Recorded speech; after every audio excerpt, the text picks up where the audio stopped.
Recording on. ॐ परिद्या वा पृथिवी सद्यः इत्वा परिलोकान् परिदिशः परिस्वः ऋतस्य तन्तुं विततं विचित्य तत् अपश्यत् तत् अभवत् तत् आसीत्। मंत्रार्थ। परि सब और, द्यावा पृथ्वी, द्यावा तथा पृथ्वी, सद्य शीघ्र, इत्वा प्राप्त होकर, परि सब और, लोकान लोकों को, परि सब और, दिशः दिशाओं को, परि सब और, स्वः ऐश्वर्य सृजन को, ऋतस्य ऋत का, तंतुम तंतु को, विततम विस्तृत, विचृत्य विशेष प्रकाशित कर, तत् उसने, अपश्यत देखा, तत् वह, अभवत वह, तत् वह आसीत था। भावार्थ। सबसे परे जाकर जब ऋत के तंतु को प्रकाशित कर विस्तृत किया तो उसने देखा, वह हो गया, वह था। इतने सुंदर ढंग से ब्रह्म को पाने का वर्णन है। वास्तव में अभिभूत करने वाला मनोहारी वर्णन है।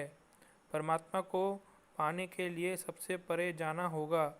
ऋत अर्थात सृष्टि मूल, संचालन विधान तथा नियमों के तंतुओं को प्रकाशित करना होगा, अर्थात जानना समझना होगा। उन तंतुओं का विस्तार करना होगा, अपनाना होगा, लोगों को भी उस प्रकाश का लाभ देना होगा। इसके पश्चात उस परम सत्य परमात्मा को देखा जा सकता है, अनुभव किया जा सकता है। उसको देखने के पश्चात तो वह स्वयं भी वही हो गया जो मूल रूप में वह था, अर्थात परमात्मा के साथ एकाकार हो गया। धातु आदि निरुक्त। परि उपसर्ग, द्यावा पृथ्वी, द्यु आगे जाना, समीप जाना, द्युत दीप्त होना, प्रकाशित होना, पृथु विस्तार होना, फेंकना, उड़ाना, भेजना, प्रेरणा करना, सद्य अव्यय, इत्वा ई जाना, लोकान लोक देखना, बोलना, दिशः दिश दिशा देना, निरूपण करना, संकेत देना, स्वः सु उपसर्ग, री गति करना, सु ऐश्वर्य होना, सृजन करना, सु प्रेरणा करना, ऋतस्य री जाना, चलना, संचालित करना, तंतुम तन विस्तार करना, वर्णन करना, शब्द करना, आश्रय देना, विततम वी उपसर्ग, तन विस्तार करना, शब्द करना, आश्रय देना, विचित्त वी उपसर्ग, श्रुत प्रकाशित करना, एकत्र करना, तत् सर्वनाम, अपश्यत पश्य देखना, अभवत उपसर्ग, भू होना, आसीत अस होना। ओम खम ब्रह्म।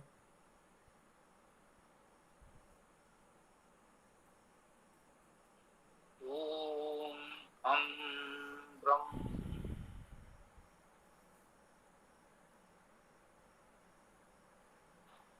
यजुर्वेद अध्याय 32 मंत्र 12, 12वां मंत्र आज हम प्रस्तुत कर रहे हैं। ओम परिद्यावा पृथ्वी सद्ययित्वा परिलोकान् परिदिशः परिस्वः ऋतस्य तन्तुं विततं विचृत्य तत् अपश्यत् तत् अभवत् तदासीत्। यजुर्वेद का यह 32वां अध्याय अति सुंदर काव्य के रूप में हमें प्राप्त हो रहा है। विषय अति गंभीर है। परमात्मा, उस परमेश्वर के मूल स्वरूप को जानने समझने का इतना गंभीर विषय इतने सुंदर काव्य के रूप में प्रस्तुत किया जा रहा है। इयं वेदस्य वेदता, मनुष्य ने कहा है यही तो वेद का वेदत्व है, यही तो वेद की वेदता है।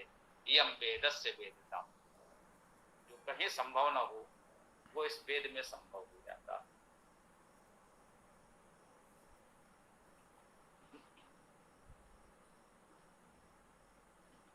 परिद्यावा पृथ्वी सद्यायित्वा, द्यावा पृथ्वी से परे जाकर, सद्या तत्काल, हित्वा जाकर, ई धातु का अर्थ जाना। इस द्यावा पृथ्वी से परे जाकर, पृथ्वी से देवलोक तक संपूर्ण सृष्टि जो भी है उससे परे चले जाइए, क्योंकि हमें जानना पाना है उस परमेश्वर को। उसका मूल शुद्ध स्वरूप इस सृष्टि से परे है, यह भी सत्य है। वह सर्वव्यापी है, संपूर्ण सृष्टि में व्याप्त है, यह भी सत्य है। और जो उसका मूल शुद्ध चेतन दिव्य स्वरूप है वह संपूर्ण सृष्टि से परे है, यह भी सत्य है। कह रहे हैं यदि उस शुद्ध चेतन दिव्य परमेश्वर को प्राप्त करना है तो परिद्यावा पृथ्वी सद्यायित्वा, तो क्या करें, तत्काल अभी इस द्यावा पृथ्वी से परे चले जाए। पृथ्वी से देवलोक तक संपूर्ण सृष्टि जो कुछ भी है आप उससे परे चले जाए। इस सृष्टि में उलझे रहेंगे, इस सांसारिकता में उलझे रहेंगे तो परमेश्वर कैसे मिलेगा? एक और होना होगा, इस सृष्टि के माया जाल से परे हो जाए, इस दृश्य अनुभूत जगत से परे हो जाएं। परिलोकान, परिदिशा, परिस्व, परिलोकान, इन लोकों से परे हो जाएं। परिदिशा, इन सभी दिशाओं से परे हो जाएं। परिस्वाह, स्वाहा, यह भी उसी सूत्र धातु से ही है। जो भी सृजन ऐश्वर्य प्रेरणा है, जो भी सृजन है, इसे यूं ही कह लें इस पूरे संदर्भ को देखते हुए, स्वा में सृजन ऐश्वर्य प्रेरणा का अर्थ निहित है धातु अर्थ के अनुसार। परंतु पूरे संदर्भ को देखते हुए हमारा मन तो यही कह रहा है कि हम यही कहें, ये जो भी सृजन है, जो भी सृष्टि है, उससे परे हो जाएं, क्योंकि जब तक इससे परे नहीं होंगे तब तक उसके निकट नहीं होंगे। एक तरफ होना होगा, एक साथ दोनों नहीं समझ सकते। व्यवहारिक रूप से रहेंगे, इस संसार को छोड़कर तो उसकी साधना नहीं कर सकते, इस शरीर को त्याग कर तो उसकी साधना नहीं कर सकते। उसे पाना है तो शरीर ही साधन है, और सांसारिक जीवन यापन के संसाधन भी चाहिए, परंतु इसके मोहजाल से परे हो जाए। बस जीवन के लिए आवश्यक साधन तक ठीक है, उससे अधिक हम इस माया जाल में नहीं उलझे हैं कि ये भी हो, वो भी हो, ऐसा भी हो, ऐसा भी हो। तो जब अपनी ऊर्जा को, चेतना को इससे बचा लेंगे तब तो उसमें लगा पाएंगे।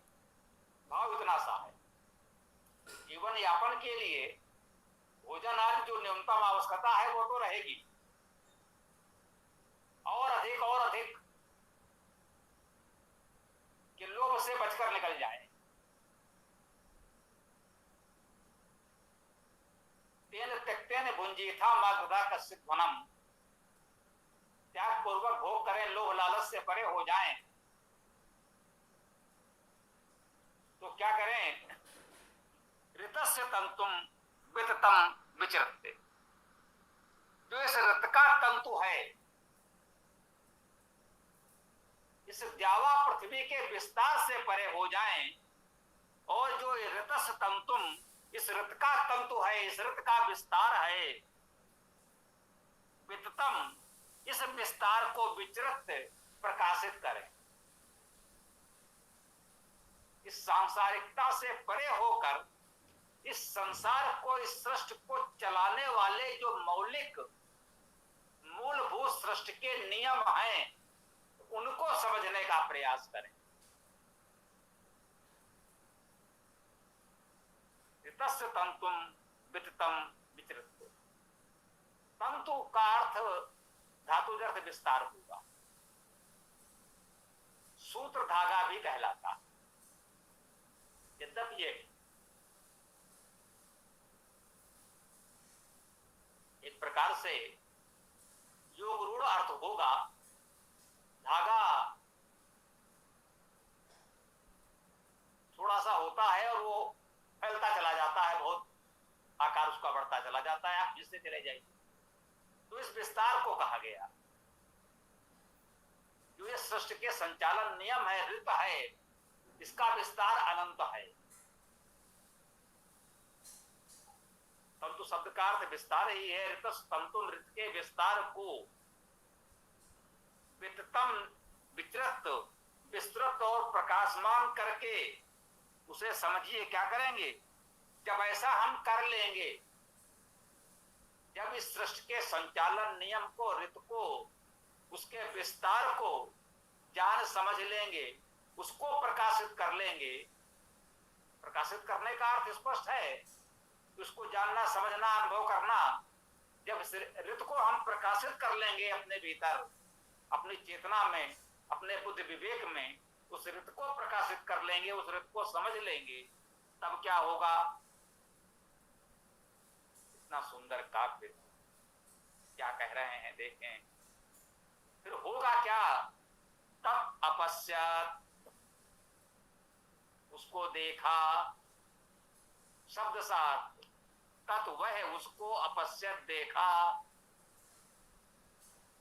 द्यावा पृथ्वी के विस्तार इस सृष्टि से परे हो गए और उस ऋत के विस्तार को प्रकाशित कर लिया, तो हुआ क्या? तत् अपश्यत, उसको देखा। तत् अभवत, वह हो गया। तो तत् आसीत, वह था, हो क्या गया? उसको पाने के, वो हो जाने के 3 स्तर बताए। जब ऋत का प्रकाश हो जाएगा तभी तो वो समझ में आएगा, इतना तो ठीक है। तब होगा क्या? तत् अपश्यत, उस दिव्य स्वरूप को देखा। पहले तो हम उसको देख पाए, फिर क्या हुआ? तत् अभवत, वह हो गया। जब उसको देख लिया, जान लिया, समझ लिया, तो फिर हम कहाँ हैं? जब मैं था तब हरि नहीं, अब हरि है मैं नहीं। जब उसको देखा, उसको पा लिया, उस सिद्ध दिव्य चेतन स्वरूप परमेश्वर को देख लिया, साक्षात हो गया, तो फिर क्या शेष रहा? तत् अभवत, फिर तो वही हो गया, अपना अस्तित्व समाप्त। फिर तो परमेश्वर ही परमेश्वर शेष रहा, हमारा अस्तित्व वही समाप्त हो गया, विलीन हो गया। क्यों? तत् आसीत, वही था। यह सत्य है। इस सृष्टि में मूल रूप में तो वह परमेश्वर ही था। यह सृष्टि जो भी कह लीजिए उसी का सृजन है, उसमें हम भी हैं। द्यावा पृथ्वी के रूप में अनंत विस्तार है, उनमें अति सूक्ष्म हम भी हैं। लेकिन मूलतः तो वही था, वही हो गया है। उसको देख लिया तो पुनः वही हो गया, क्योंकि वही था और कुछ था ही नहीं। इतना सुंदर काव्य में वर्णन, इतनी सरलता से इतने गंभीर दर्शन को समझा देना, वेद के अतिरिक्त और कहाँ मिलेगा? मेरा मन कर रहा है इतना निवेदन दोहरा दें कि जब आप वेद से जुड़ जाते हैं तो किसी और की आवश्यकता नहीं रह जाती। न कोई ब्राह्मण आरण्यक उपनिषद, न कोई दर्शन, न कोई पुराण, न कोई और कर्म कांड साधना उपासना कि कोई विधि प्रविधि, सब छूट जाता है। वही कह रहा है, द्यावा से पृथ्वी तक इस संपूर्ण सृष्टि के जाल को छोड़ दीजिए, केवल उस ऋतु को समझ लीजिए तो आप उसे पा जाएंगे। उसको पाना है तो उस ऋतु को प्रकाशित करना है, फिर आपको कुछ नहीं करना है। जब ऋतु का प्रकाश आप पा लेंगे तो वह आपके समझ प्रत्यक्ष होगा। तत् अपश्यत, उसको देखा, तत् अभूत, वह हो गया, तत् आसीत, क्योंकि वही था और कुछ था ही नहीं और कुछ है ही नहीं। ये अवस्था हमें प्राप्त हो गई। इस सुंदर, इतने उत्तम संदेश के साथ आज की इस चर्चा को हम विराम देते हैं। अब आप लोग जो भी प्रश्न विचार रखने हो रख सकते हैं। ओम।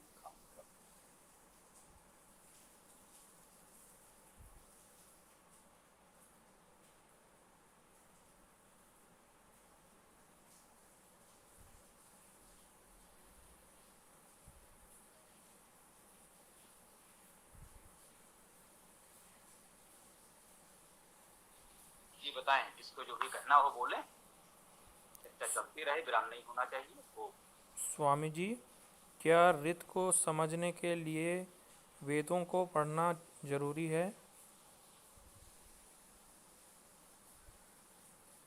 मुझे लगता है यह मार्ग सुगम है, सरल है हमारे लिए।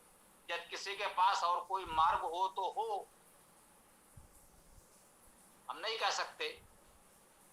हम ऐसा क्यों कहें? यदि किसी को लगता हो तो लगे। अब तक हम जो जान समझ पाए हैं, मुझे इससे अच्छा कोई मार्ग नहीं दिखा। इसमें ये कहा, नान्या पंथा विद्यते अयनाये, इससे परे, इससे अतिरिक्त, इससे अन्य और कोई मार्ग नहीं है।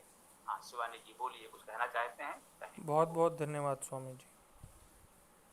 सादर नमस्ते स्वामी जी। स्वामी जी, मैं जुड़ने की प्रयास करती हूँ, पर कई बार मंत्र की व्याख्या थोड़ी कठिन होती है तो समझ में नहीं आता। अब जैसे आज सुगम था तो बिल्कुल समझ में आ गया, तो इसका भी कोई उपाय है क्या? कोई ऐसा, कई मंत्र समझ में नहीं आते हैं।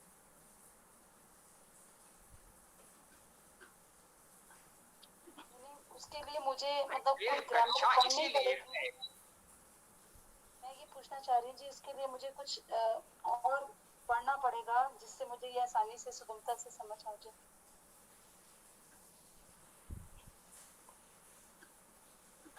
जी निश्चित रूप से, यदि कुछ पुस्तकें आप देख लेंगे, जिसे आपके पास बताएं, कुछ पुस्तकें हमारी हैं, वेदायन, सरल संस्कृत, व्याकरण आदि कुछ है या नहीं है, ये बताएं।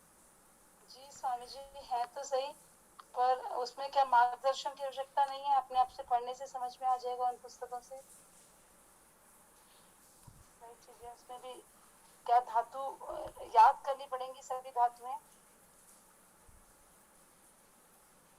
जो संस्कृत की पुस्तक है उसमें धातु रूप जो है वो सारे क्या याद करने पड़ेंगे? भैया मुझे भी नहीं है तो आपको क्यों करने पड़ेंगे, मैं क्यों कहूँ? समझ में आई बात? जी स्वामी जी। ये रटना तो हमें ही नहीं आया, कभी हम आपसे क्यों कहें? प्राथमिक कक्षा से हमारी यही कह सकते हैं, ये माना गया कि रटना हमें नहीं आया। हम प्राथमिक कक्षा से ही रट नहीं पाए कुछ। ये गुण था या दोष था नहीं पता, लेकिन वो आज तक है। हमसे शब्द रूप धातु रूप कभी याद नहीं हुए, कभी मैं रट नहीं पाया। समझ गए? हमें कोई शब्द रूप धातु रूप रटा हुआ नहीं है।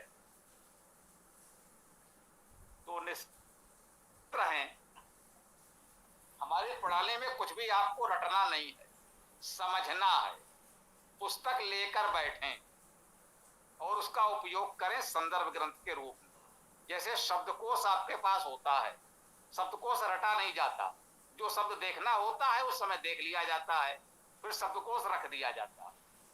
फिर कोई शब्द देखना होगा, हम देख लेंगे। देखते देखते बहुत से शब्द हमारे ध्यान में आ जाएंगे, फिर उसे पुनः नहीं देखना पड़ेगा। हम इस प्रणाली से कार्य करते हैं। इतने दिनों के अभ्यास में बहुत कुछ हमारी स्मृति में आ गया होगा, कथित रूप से कंठस्थ हो गया होगा, मैंने किया कभी नहीं। मैं दृढ़ता से कह रहा हूं, मैंने किया कभी नहीं। तो हमारी, मैं अपनी पुस्तक की बात कर रहा हूं, बाकी जो पुस्तकें हैं उनमें तो रटने की प्रणाली बहुत अधिक है। यदि हमारी पुस्तक आपके पास है तो सरल संस्कृत व्याकरण को एक बार केवल आप पढ़ जाइए। बस पढ़ जाने से आपको इतना अनुभव हो जाएगा कि इस पुस्तक में कहां पर क्या है, क्या देखना हो तो वहां पर जाकर आप देख ले, बस रटना नहीं है। तो सरल संस्कृत व्याकरण आपके पास हो, यहाँ जैसे धातुएं बताई जाती हैं, धात्वादि कोश आपके पास हो, हमारा वैदिक शब्दकोश भी है वो हो, तो कोई शब्द सीधे आपने उसमें देख लिया और भी सरल हो गया। उसके उचित सामग्री केवल इतनी है, सरल संस्कृत व्याकरण, धातुवादि कोश और शब्दकोश। एक और पुस्तक हम आपको देंगे, वेदार्थ प्रकाश। वेद का अर्थ कैसे किया जाता है, उसमें क्या क्या बातें आवश्यक हैं, वो सब कुछ आपको इस वेदार्थ प्रकाश पुस्तक में मिलेगी।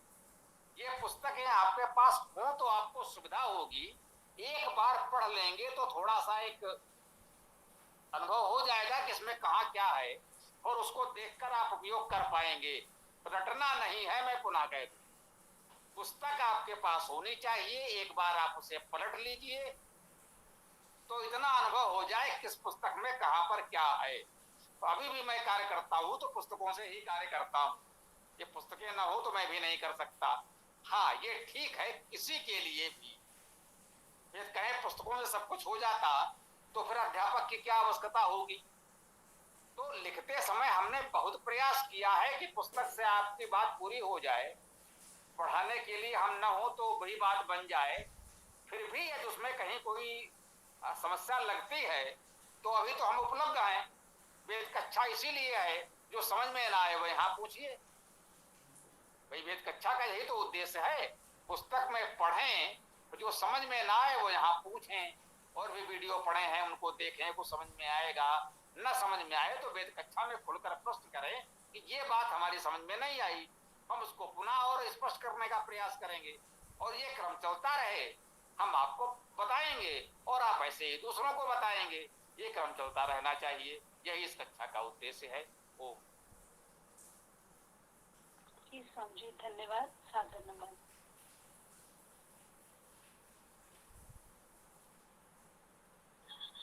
सभी को नमस्ते जी, प्रणाम। गुरुजी, जब तक जो जीवात्मा है, जो जीवात्मा है जैसे मैं हूं ना, जब तक परमात्मा तत्व का ठीक ठीक मुझे नहीं होता या जीवात्मा को नहीं होता, तब तक परमात्मा के साथ में एकीकार नहीं होता। और परमात्मा का ठीक ठीक ज्ञान जब जीवात्मा को होता है तो वो परमात्मा के साथ में एक हो जाती है या एक रूप हो जाती है। तो जो जो ज्ञान हमको परमात्मा का नहीं है, तो ये मायावाद में तो बोलते हैं कि माया के कारण नहीं है या अज्ञानता के कारण है, कोई भी कारण रहा हो। तो गुरुजी, जब एकीकार का यह मतलब है कि मतलब तात्विक दृष्टि से तत्व से भी हम एक ही हो जाते हैं, मतलब बिल्कुल एक जैसे कि बूंद अगर सागर में मिल गई तो वो बूंद भी H2O हो गई और सागर भी H2O है।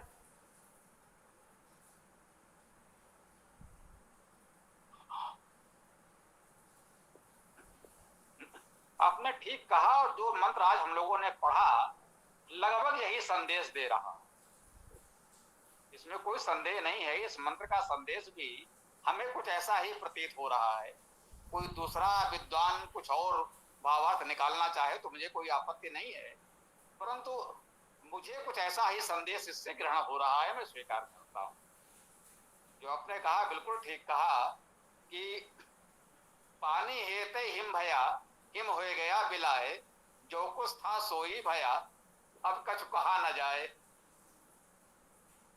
जल था, हिम हो गया, पिघल कर पुनः जल हो गया, उसको क्या कहा जाए?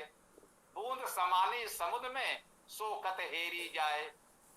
समुद्र से एक बूंद आपने निकाला तो ये बूंद पृथक है और समुद्र पृथक है, दोनों का पृथक अस्तित्व है, दोनों का अलग अलग अस्तित्व है, बूंद भी और समुद्र भी, और वही बूंद वापस समुद्र में गिर गई।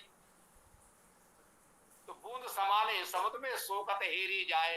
तो अब उस समुद्र से आप अनेक बूंदे तो निकाल सकते हैं, लेकिन उस बूंद को दोबारा खोज कर लाना ये तो संभव नहीं है कि वही वाली बूंद हम पुनः खोज लाएं। तो ये बात बहुत कुछ हमें इन मंत्रों से मिलती जुलती लगती है। कहने वालों का अपना तरीका हो सकता है। ये भी कह सकते हैं कि यह पंक्तियां जिसने कही वो तो वेदों का विद्वान नहीं था, ये बात ये भी कही जा सकती है। तो ये भी हम कह सकते हैं कि इस स्तर के साधक तो युगों में होते हैं। कोई बुद्ध हो सकता है, हर कोई तो बुद्ध नहीं हो सकता, तो ये तो बात सत्य है। तो परंतु वेद सबको सुलभ है, वेद का मार्ग निरापद है। शब्द सा अर्थ करते जाइए, पढ़ते जाइए, समझते जाइए, सरलता से आप उसे पा लेंगे। अन्यथा वही है कि अगर आपको एक मानचित्र मिल गया है तो सीधे उसके माध्यम से रास्ते से आप चलते चले जाएंगे, पहुंच जाएंगे। अन्यथा आप भटकते भटकते चलते चलते चलते चलते कभी तो पहुंचेंगे ही। तो बिना वेद के आप भटकते रहेंगे, हो सकता है पहुंच भी जाएं, और वेद का सीधा सरल राजमार्ग है, आप चलते जाएंगे तो पहुंचना ही पहुंचना है। बस इतना मुझे लगता है। शेष जैसी जिसकी इच्छा। ओम। जी गुरु जी, मुझे ये बात काफी अच्छी समझ में आई, ठीक से। बस मैं ये कंफर्म करना चाहता हूँ, मेरा प्रश्न समझ लीजिए। मेरे प्रश्न में भाषा की गड़बड़ हो सकती है, पर मेरा भाव समझना कि जैसे डायमंड जो है ना वो कार्बन है और पानी जो है वो H2O है, ठीक है। तो डायमंड अगर पानी को जान ले, पानी तत्व को जान ले, तो वो पानी में एक रूप से विलय नहीं हो सकता। तो इसका मतलब ये है कि यहाँ पर ये कहना चाह रहे हैं कि जब तक विलय नहीं है, विलय होने से पहले भी जो जीवात्मा है और या आत्मा है और परमात्मा है, दोनों H2O है, मतलब दोनों तत्व की दृष्टि से सेम है, या इसमें भी कुछ गड़बड़, मतलब कुछ और चीज है ये इसमें?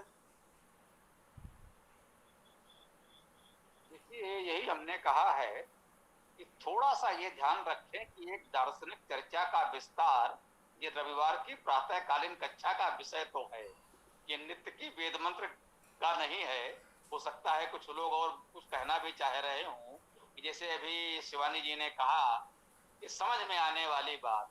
तो इस मंत्र में यदि कोई बात समझ में नहीं आई है, कोई शब्द समझ में नहीं आया है, तो नित्य कक्षा में हम लोग उसकी चर्चा करें। और ये दर्शन जो है, इसको तो कह सकते हैं ये अनंत है, इसकी जितनी चर्चा करेंगे कभी अंत नहीं होगा। इसको इतना ही समझ लें कि जो द्रव्य है वो ऊर्जा से बना है, और ये जो विभिन्न प्रकार की ऊर्जा है, ध्वनि ऊर्जा, प्रकाश ऊर्जा आदि आदि, और ये सभी ऊर्जाएं अंततः किसी एक मूल ऊर्जा से बनी हैं। तो जो वो एक फंडामेंटल एनर्जी है, जो मूल ऊर्जा है, वही दिव्य चेतन ऊर्जा है, वही दिव्य चेतना है जो सर्वव्यापी है, जिसे हम ब्रह्म कहते हैं, परमेश्वर कहते हैं, ओम कहते हैं। जैन मत में उसे पुद्गल कहा जाता है, कार्ल मार्क्स उसे मैटर कहता है। शब्द अलग अलग हैं, सब लोग उस एक मूल तत्व की बात करते हैं। सब मानते हैं कि सृष्टि रचना के मूल में कोई एक तत्व है, एक यूनिफाइड कॉन्सेप्ट है, कुछ है। वो क्या है, कैसा है, ये दार्शनिक विषय है, अनुमान का तर्क का विषय है। इसमें कुछ मतभेद हो सकते हैं विद्वानों, परंतु मूलतः सभी, वो चाहे कार्ल मार्क्स हो, चाहे जैन हो, बौद्ध हो, जो नास्तिक कहे जाते हैं या आस्तिक कहे जाने वाले वैदिक दर्शन, सब इस बात को मानते हैं कि इस नाना रूपमय जगत के मूल में कोई एक मूल ऊर्जा है जो चेतन स्वरूप है, और उसी को हमें जानना समझना है। उसी से संपूर्ण सृष्टि बनी है, उसी से हम भी बने हैं। उसको जान समझ लेंगे तो संसार के सारे दुख कष्ट क्लेश झंझावात समाप्त हो जाते हैं, तनाव समाप्त हो जाता है। अंततः हम उसके साथ एकाकार हो गए। सांसारिक बातें हमें एक खेल खिलौने जैसा लगने लगता है। बस यही परम सत्य की अनुभूति है। हम यहाँ इतना ही कह सकते हैं और समय हो गया है। किसी और का कोई प्रश्न इस मंत्र के संदर्भ में कुछ जानना समझना हो तो बताएं, अन्यथा हम लोग समापन की ओर बढ़ेंगे। ओम।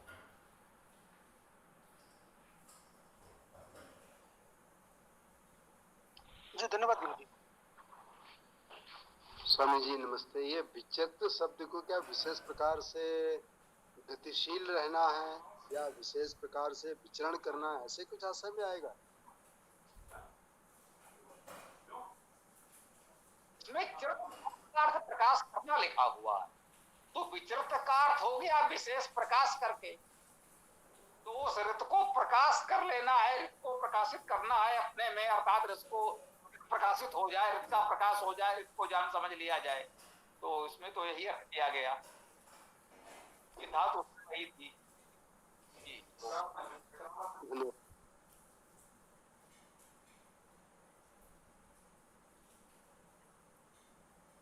क्योंकि इसमें चरत धातु है, चर धातु नहीं है। हाँ, चर धातु नहीं है, चिरत है, विचृत्य जी। और इस चिरत का अर्थ ही है प्रकाशित करना। अच्छा, ये चित्त प्रकाश के विशेष प्रकाश के आशय में आ रहा है। चिरत धातु का अर्थ ही है प्रकाश करना ना। आपके पास ये पुस्तक है? हाँ, वेद पुस्तक है ना जी। वेद पुस्तक है, यजुर्वेद की पुस्तक। आपके पास पूरा यजुर्वेद भाष्य है? हाँ हाँ हाँ हाँ, तो उसमें तो होगा ही भाई, उसी खान से तो आप पढ़ रहे हैं। आपके पास तो संपूर्ण यजुर्वेद भाष्य है, आपके पास तो खजाना है, कोई बात ही नहीं है। अब जिसके पास कुछ भी नहीं है तो उसके लिए समस्या हो सकती है, तो आपके पास तो पूरा है। तो ये देखना होता है कि उसमें धातु क्या है। इसमें चिर धातु नहीं है, चिरत धातु है, और चिरत धातु का अर्थ प्रकाश करना है, तो इसलिए वहां पर प्रकाश का अर्थ हम ग्रहण करेंगे।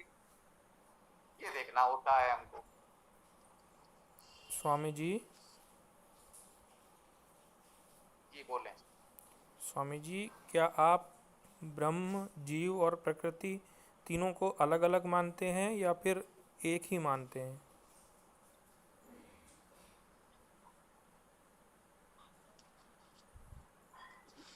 हम इन दार्शनिक प्रश्नों पर कोई विचार नहीं रखते, कोई उत्तर नहीं देते। हम क्या मानते हैं ये महत्वपूर्ण नहीं है। महत्वपूर्ण ये है कि वेद को पढ़कर आपको क्या मिला। हम केवल इतना मानते हैं कि आप वेद को पढ़ें, उसमें आपको लगे एक है तो आप एक माने, आपको तीन लगे तो तीन माने, दो लगे तो दो माने। इसमें किसी दूसरे का विचार न सुने, केवल वेद का विचार सुने। धन्यवाद स्वामी जी। धन्यवाद स्वामी जी। हाँ, क्योंकि एक अनंत रहेगा ये द्वैतवाद, द्वैतवाद, अद्वैतवाद, इस पर हमारे आपके बीच मतभेद हो सकते हैं, फिर भी हम साथ हैं क्योंकि हम वेद को मानते हैं।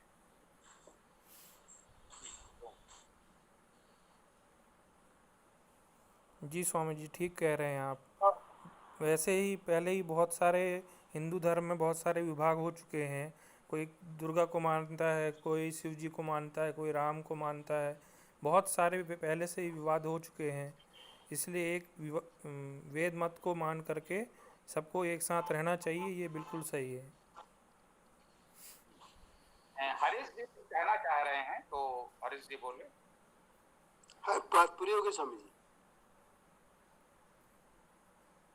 बात पूरी हो गई। गुरुजी, एक्चुअली क्या मेरा जो बचपन है ना, वो शांकर दर्शन, अद्वैत वेदांत दर्शन के जो परंपरा के लोग हैं उनके साथ भी था। तो उस समय मैंने बहुत परिश्रम किया था। फिर उसके बाद मैं संपर्क में आया आर्य समाज में, आर्य समाज के संपर्क में आया।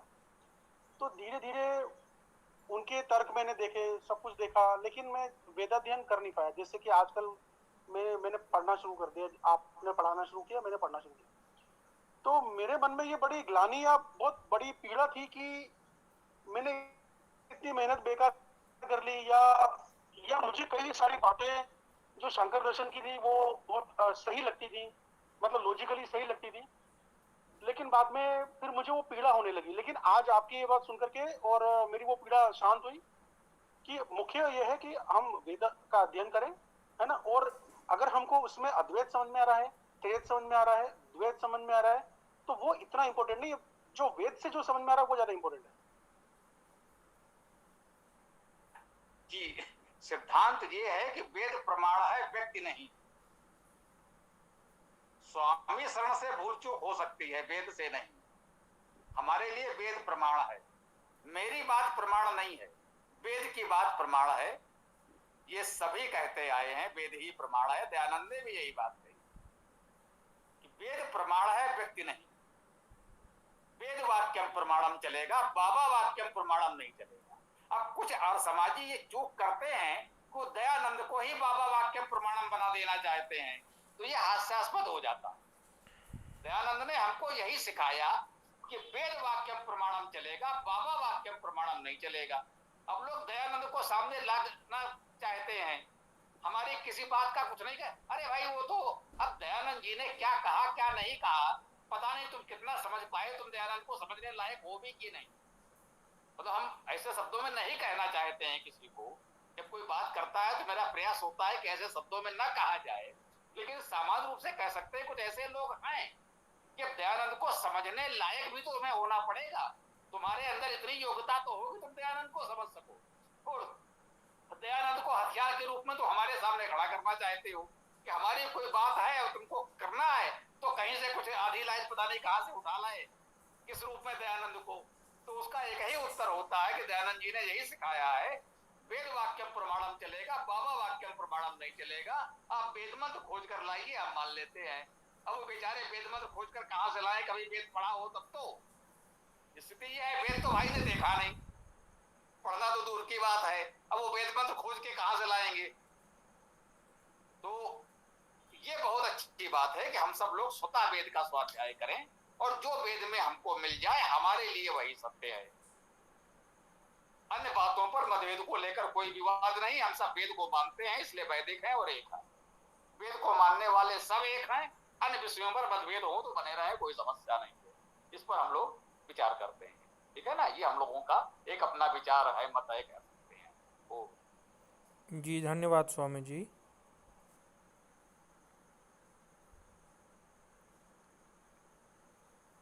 जी, तो अब समापन किया जाए, समय तो हो ही गया है पर्याप्त। जी। ओम योऽसो आदित्ये पुरुषः सो असो अहम् ओम खं ब्रह्म। सभी को नमस्ते, सादर प्रणाम।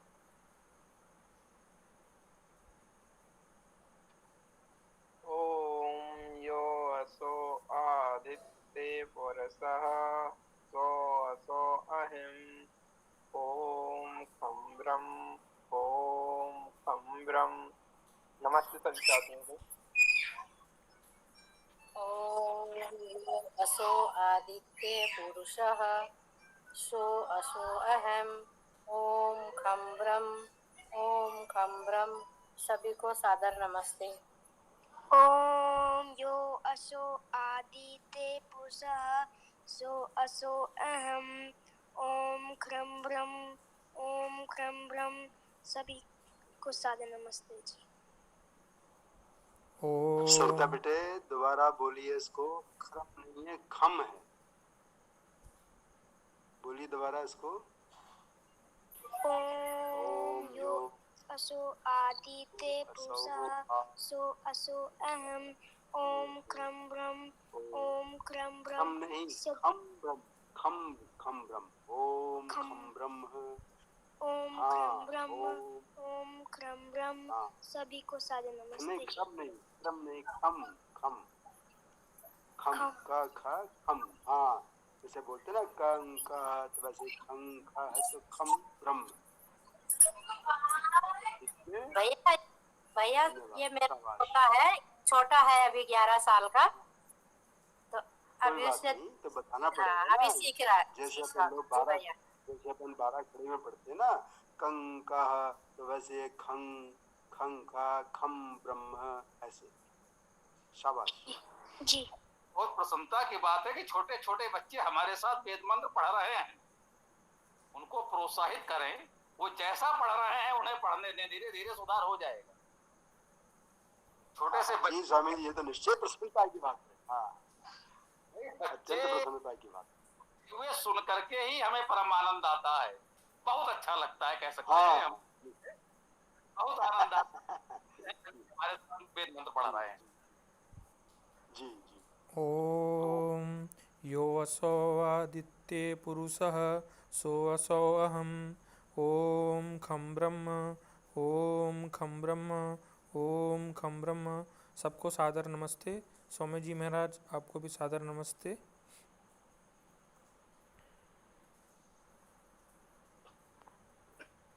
ओम खम ब्रह्म।